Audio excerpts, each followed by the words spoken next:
mwagala tuzambya kisiru byammwe nine gwanga lya abantu milioni 50. Don't think buli omu musiru because abasiru mweyongedde ekizibu kya Uganda abasiru mweyongedde idiots are many and idiots want to threaten intellectuals. Teri gwanga likulakulana nga abasiru bangi Uganda abasiru mweyongedde omuntu nalinda Museveni amugambe mbwa atekeko mask nabalaba bano mu covid Museveni ajja tugambe tuambale masks gwe kisirane kya Mungu bwofa Museveni alumibwawe gwe natasoba gwe patience zairo kati obusiru bwe bubasumbuwa. You think people care? You think people care? You think people care? People don't give a damn. Obo suze njala, obo olidde munanga abantu tebake nze nali manya government ene tuliko. Nsasiro muna Uganda akera kumacha. Mukwan. Mugende mukole.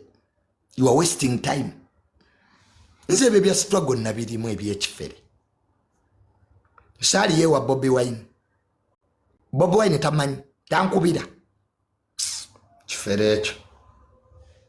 Bobi Wine tamanyi. Siri oyo Solomon mutabani we siri mukwano gwe. Nze emagere nkonkona. Nimwefula abamanyi nnyo Bobi Wine, nimwefula abamanyi temuyina kye mumanyi ku Bobi Wine. Nze natulanga mu meeting za NOP. Nali advisor wa Bobi Wine for 2 years. Some blocking. Buza Bobi Wine, some blocking. Didn't I block him? Ku namba yange ya Airtel. Nachi blocking ekyo ki principle. Ku ngamba bya kisiru mbwa ina aba America baliwa. Where are the Americans? Bobi Wine ina aba America nga yabajewa. Aba America bayina ye nobia nidi nedi motwe. Mbo mulinda America mbwe je kube mu 7 idiots. America je kube mu 7 kuchi. Aba mu 7 ali Kenya, Nairobi.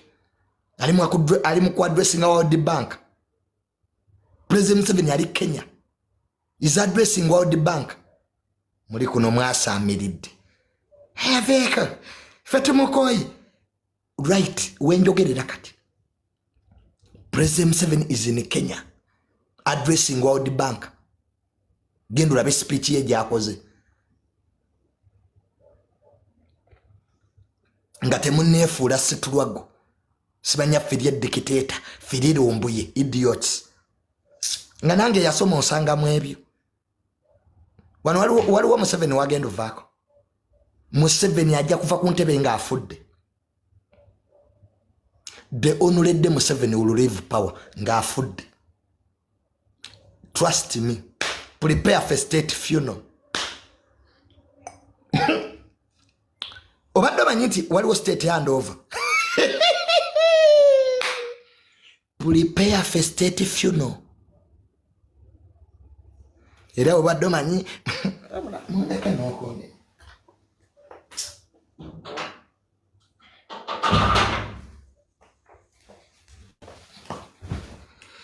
Museveni ajja bawo obuyinza. Mwine ekiroto mbu President Museveni will wake up and give you power. Temwefera.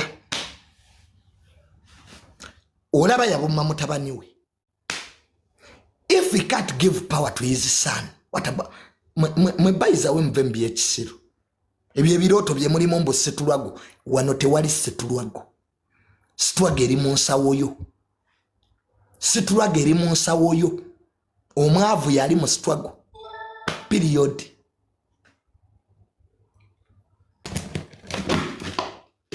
Mbadde mulowooza mbu Museveni mbwe ajja kuwa Bobi Wine obuyinza oli mu biroto. Those are dreams. Bano bakyatufuga. Nkubuulira amazima. Bano abasajja bakyali mu buyinza. essente baziina, amagye bagayina, n'ebitabo babiina.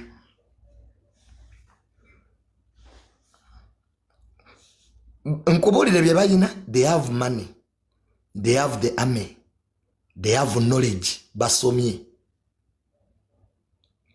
Gwe toyina na baluwa ya mujiji. Oyimiridde ku kyalo kya Moya saamiridde mu kifo ky'ogenda okole. Bate gavumenti egenda. Eriyo gavumenti egwanga bajje kubira nduulu. Ng'eyaawa. Eriyo gavumenti egwira ku internet. Abamu muli basiru mulooza mbu Uganda internet, Uganda social media. Social media is not Uganda. Uganda eri ku ground. Kyokka Museveni alina baddiso, alina bapiso, alina miso, alina aso, alina anas, alina baladisi. Gwoyina ki? Oyina ki? Mulooza mbu Uganda social media. Mbu simanya internet. Internet ejjako omukulembeze ng'owaawa. Eno giyita America. Gye balondera ku email. Eno sa America.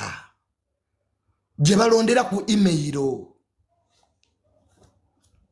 Mbu simanya democracy. Aliwa wano mu Uganda. Democracy aliwa. Tuli mu guided democracy. Majje ge gafuga. Mbu twagala democracy. Owawa. Aliwa democracy. Tumulabeko. Where is democracy? Aliwa mama. Tumukwateko. Muve mu by'ekisiru.